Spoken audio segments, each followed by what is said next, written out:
আসসালামু আলাইকুম everyone, good morning. আজকে সকালটা তোমাদের সাথেই স্টার্ট করলাম। আর এই যে আরাম বাবাকে সকালে নেস্টাম খাওয়ালাম। খাওয়ানোর পরে আমি তাড়াতাড়ি রান্নাতে লেগে পড়লাম, কারণ ওর বাবা মাত্র আর 10 মিনিট বাড়িতে আছে। তারপর ওর বাবা স্কুলের জন্য বেরিয়ে যাবে, দিয়ে আরাম বাবাকে নিয়ে একাতেই আমাকে সব কিছু করতে হবে। তার উপর আরাম বাবারকে দেখাশোনা। তো জানো, যারা বলে না যে বাড়িতে শাশুড়ি নেই ননদ নেই সেই বাড়িতে বিয়ে করো, দেখবে কোনো ঝগড়া থাকবে না, ঝামেলা থাকবে না, একদম সুখে সংসার কাটবে। এটা না একদম চিপ মাইন্ডের লোকেদের কথা, জানো, এটা একদম কথাটা বাস্তব নয়। আমার মতে যে বাড়িতে শাশুড়ি ননদ আছে তুমি সেই বাড়িতে বিয়ে করো, দেখবে খুব ভালো দিন কাটবে। তোমাকে না যদি পুরো দিন কাজও করতে হয়, তবুও তোমার বাচ্চাকে অ্যাটলিস্ট ধরার জন্য তো কেউ থাকবে, যাকে তুমি বলতে পারবে যে মা একটু খাইয়ে দিন, তো আপনার ভাইকে একটু খাইয়ে দিন, বলতে পারবে, খাইয়ে দিবে। আর একাতে না সব কিছু একদম ঝামেলা হয়ে যায়, জানো।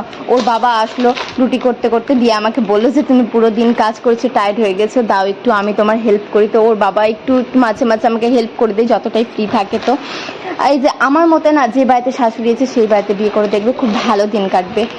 আর এই যে দেখো 12টা বেজে গেছে, কিন্তু মহারাজার চোখে না আর ঘুম নেই। এত ঘুম দেওয়ার চেষ্টা করছি, ঘুম নেই। দিয়ে ভাবলাম আমি একটু চকলেট খাই, তো ও খাবে নাকি মহারাজাটা, যে দেখো যতবার দিচ্ছি তাই তাই